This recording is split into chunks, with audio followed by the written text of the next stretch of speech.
اس کا پہلا شعر ہے کہ ظلمت کدے میں میرے شب غم کا جوش ہے، ایک شمع ہے دلیل سحر سو خاموش ہے۔ ظلمت کدا کہتے ہیں اندھیرے گھر کو، جیسے عشرت کدا کہتے ہیں عیش کرنے والے گھر کو، اسی طرح ظلمت کدا کہتے ہیں وہ گھر جس میں اندھیرا ہو۔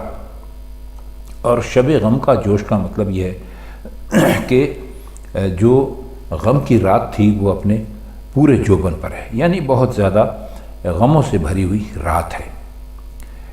دلیل سحر کا مطلب یہ ہے کہ صبح آنے کا ثبوت، یعنی کب صبح ہوگی اس کا ثبوت۔ تو وہ مختصراً یہ کہہ سکتے ہیں کہ میرے اندھیرے گھر میں شب غم کے جوش اور شدت کا یہ عالم ہے کہ صبح کی کوئی علامت دکھائی نہیں دیتی، صرف ایک نشان رہ گیا ہے اور وہ بجھی ہوئی شمع ہے۔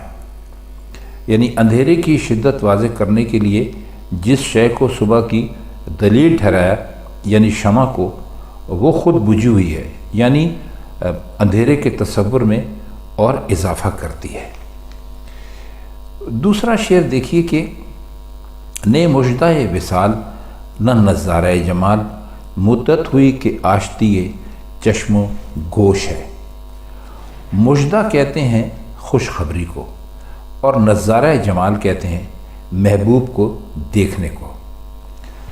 اب اس میں ایک لفظ ہے آشتی، یہ ہندی جاننے والے دوست سمجھتے ہوں گے، اس کا مطلب ہوتا ہے صلح، یہاں پر ہوگا امن کہہ لیجئے ایک طرح سے۔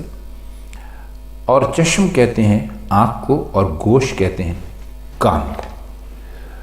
تو فرماتے ہیں کہ اب نہ محبوب کی طرف سے وصال کی خوشخبری آتی ہے، یعنی ملاقات کی خوشخبری آتی ہے، نہ وہ ہمیں دکھائی دیتا ہے کہ اس کے حسن و جمال کے نظارے سے کوئی فائدہ اٹھائیں۔ تو انہی دو باتوں پر ہماری آنکھوں میں اور ہمارے کانوں میں، یعنی چشم و گوش میں کشمکش رہتی تھی۔ دیدار نصیب ہوتا تھا تو کانوں کو شکایت پیدا ہوتی تھی، اور وصال کی خوشخبری ملتی تھی تو آنکھیں گلا کرتی تھیں۔ اب دونوں باتیں نہ ہونے سے آنکھوں اور کانوں کے درمیان ایک طرح سے صلح کی کیفیت پیدا ہو گئی، یعنی نہ ایک کو شکوے کا موقع باقی ہے اور نہ دوسرے کو، کیونکہ اب ہم نہ محبوب کی باتیں سن سکتے ہیں کیونکہ ملاقات ہی نہیں ہوتی، اور نہ انہیں دیکھ سکتے ہیں، اور اس کی وجہ بھی یہی ہے کہ ہماری ان کی ملاقات نہیں ہوتی۔ تو اب ہمارے کانوں میں اور ہماری آنکھوں کے بیچ میں آشتی ہے، امن ہے۔ شعر ہے کہ میں نے کیا ہے حسن خدارہ کو بے حجاب، اے شوق یا اجازت تسلیم ہوش ہے۔ اب میں کہتے ہیں شراب کو، اور حسن خدارہ کا مطلب ہے وہ حسن جو اپنے آپ کو ہمیشہ دیکھنے کے قابل بنا کے رکھے، مزید حسن کی آرائش کرے، اپنے آپ کو سنوارے سجائے۔ اور بے حجاب کہتے ہیں بغیر پردے کے۔ اے شوق سے مطلب ان کا ہے یہاں پر اے عشق، اور اجازت کا مطلب آپ جانتے ہیں۔ تو فرما یہ رہے ہیں کہ شراب کے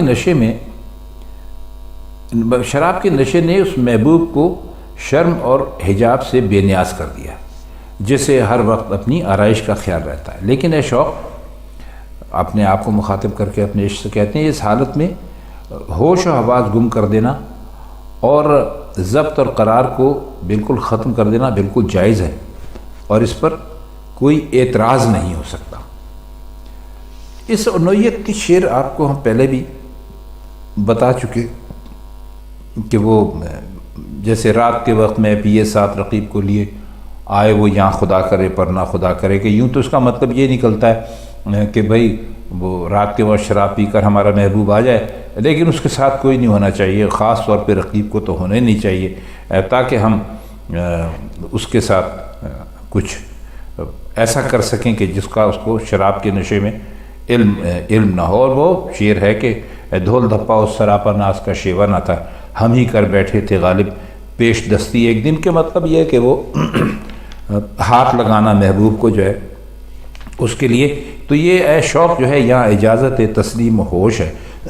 تو کہتے ہیں کہ وہ محبوب نے شراب پی لی اور اس وقت وہ اپنے ہوش میں نہیں ہے، تو بھائی اب یہ ہے کہ اور اگر ہمارا اس وقت ضبط القرار ختم ہو جاتا ہے جائز ہے، اور اس پر کوئی اعتراض بھی نہیں ہو سکتا۔ اور یہ محبوب کی طرف بھی بات جاتی، یعنی اگر محبوب کوئی ایسی حرکت کر دیتا ہے، پردہ تو وہ اتار ہی چکا ہے، تو اس حالت میں ہوش اور حواس گم ہو جاتے ہیں اور ضبط و قرار کے بند ٹوٹ جاتے ہیں، تو یہ بھی جائز ہے۔ اگلا شعر ہے کہ گوہر کو عقد گردن خوباں میں دیکھنا، کیا اوج پر ستارہ گوہر فروش ہے۔ گوہر کہتے ہیں، آپ اچھی طرح جانتے ہیں، موتی کو، اور یہاں عقد سے مطلب ہے، ویسے تو عقد کا مطلب ہوتا ہے کسی قسم کا معاہدہ کرنا، جسے آپ انگریزی میں ایگریمنٹ کہہ لیجئے، لیکن یہاں عقد سے مراد ہے ہار، وہ ہار جو گلے میں پہنا جاتا ہے۔ اور گردن خوباں کا مطلب ہے حسینوں کی گردن میں، اور اوج کہتے ہیں بلندی کو، اور ستارہ گوہر فروش یعنی جو یہ موتی بیچنے والا ہے، اس کی قسمت جو ہے وہ کس قدر اس کی قسمت کا ستارہ جو ہے وہ بلندی پر ہے۔ تو کہتے ہیں کہ جو گوہر بیچنے والا ہے، اس نے موتیوں سے جو ہار تیار کیا، وہ حسینوں کی گردن میں پڑا تو ایک قابل رشک نظارہ پیدا ہو گیا۔ دیکھیے گوہر بیچنے والے کا ستارہ کتنی بلندی پر ہے۔ بلندی اس لیے کہا کہ ہار حسینوں کی گردن میں پہنچ گیا، اور ظاہر ہے کہ گردن جو ہے وہ انسان کے جسم میں ایک بلند مقام ہوتی ہے۔ اور رشک کا پہلو یہ بھی ہے کہ گوہر فروش نے جو ہار تیار کیا وہ خود حسینوں کو پہنایا، یعنی اس کے ہاتھ جو تھے وہ حسینوں کی گردن کے گرد حمائل ہوئے، اور عاشق ہمیشہ اس کے لیے ترستے رہتے ہیں کہ ان کی جو باہیں ہیں وہ ان کے محبوب کی گردن میں حمائل ہوں۔ تو وہ اس پر یہ قرار دے رہے ہیں کہ بھائی یہ